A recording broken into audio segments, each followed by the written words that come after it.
বিসমিল্লাহির রহমানির রহিম। এখানে উপস্থিত মেহনতি অমানুষের বন্ধু আমার আস্থা জনাব এবার এ সত্তার তোর কি এনে বক্তব্য দেওয়ার জন্য আনছি এনে কি হয়েছে ঘটনা কের লগে মারামারি বাজে কি হয়েছে তুই এইটা কর। ও তা হ্যাঁ আগে কইবেন না। ঘটনা হচ্ছে কি, আমার এই বউ ওর গায়ে যে আল্লাহ পাক কি পরিমাণ শক্তি দিয়েছে ওই দুনিয়াতে কেউ দেখায় নাই। আর আমার কথা কম কি, আমি তো প্রত্যেক ওক্তে কাউয়ের গোস্ত খাই নেলাই নেলাই। আর ঘটনা হয়েছে কি, আমি আইছি এই জব্বার ব্যাপারী আর ওর ভাই, ওরা প্রত্যেক দিন আমার বউটারে যাতে অজাতে মনে করেন যে গালাগালি করে।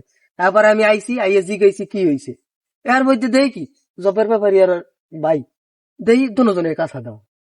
তারপর আমি জিগাইলাম, আমারে কথাবার্তা ভালো মন্দ কিছু না কই আমারে লাথি দিছে। লাথি আমারে এমন জোরে লাথি মারছে, নগদ আমার খুশকির দিয়া কাঁচা রক্ত বেরিয়ে গেছে। যাই হোক, আমি তো হইয়ে পড়ছি। তারপরে আমি অজ্ঞান হয়ে যাওয়ার পরও আমারে 122টা না জানি 23টা লাথি মারছে, আমি নিজে গুনছি।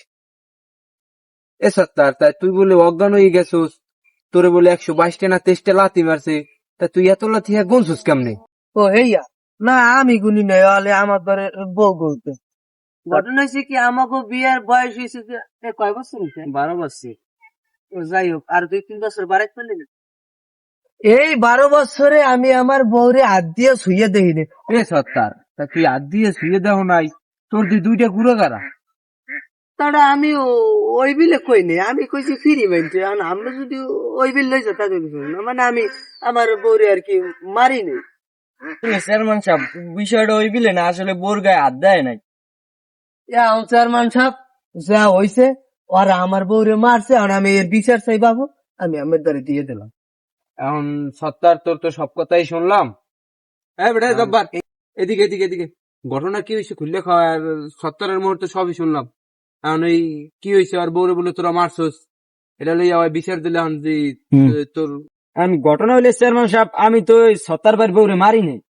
বলে কি ওই দিন বছর একটা দিন আমি হার ঘরে গেছি, বছর একটা দিন সবার ঘরে সবাই যায়। তা আমি হার ঘরে রুমে যাইয়ে দেখি যে হার বউ খারাই রয়েছে। আমি তো বুঝতে পারিনি যে হার বউ, আমি ভাবছি যে ওখানে সত্তর ভাই খারাই রয়েছে। এখন হার বউ ওখানে খারাই রয়েছে, আমি তো সত্তর ভাই মনে করে বছর একটা দিন কোলাগুলি করছি। এর মধ্যে চাই দিই ভাই ভাবি ইয়ে কইলে যে আমারে মারিয়ে থই নাই, কিছু কয় নাই। এর মধ্যে ভাই জোর দিয়ে উঠতেই আমার ধরলে যে তুই আমার বউরে মাছ।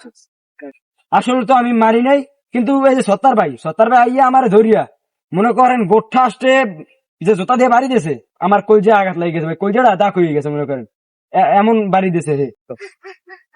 না কারো তো কথা কইছে চেয়ারম্যানের দ্বারা গিয়া কেউ বিশ্বাস করছে। ভাই যদি আমার না মারে তো ওই যেন ওর বাইরেতে লাড়ি। আসলে চেয়ারম্যান সাহেব, এটা তো আমার ভাই আর কি মারতে আনে নাই, হয়েছে কি বছর একটা দিন আমার ঘরে সেমাই রাখলে ওই সেমাই কুত্তে খাই লেছে। তা খাই লেছে আর আমার এটা হয়েছে কুত্তা লড়াইতে লাইটে লইয়া। তো তো ভালো মতো কথাই কইতে জান না, কেমনে আমার মানুষ মারবে। এখন সত্তার জব্বারের কথাও তো শুনলাম। এখন এটা একটা বছর একটা দিন ভুল বোঝাবুঝি হয়েছে। আর তোরা তো একখানে লোক, পাড়ার প্রতিবেশী, ওরা দুই ভাই একটা অন্যায় করছে বা তুই একটা ভুল বুঝছস, এটা লইয়া আর সামনে বাড়াবাড়ি করিস না। বছর একটা দিন যা হয়েছে সবাই মিল্লাতে একখানে থাকবি। এই বেন হইলি এর চেহারাটা তুই দেখবি, তোর চেহারা এ দেখবে। ভাবি আমার ভুল হয়েছে ভাবি, ভাবি আমার সুতমার আনিস দিলে চাই সুতমার আনিস দিয়ে ওয়ারে কমুকি ওয়ারে কমুকি ওয়ারে দোষ আছে। আমার নিজেরটা যদি ভালো হয় তা পরেরটা ভালো হইবে।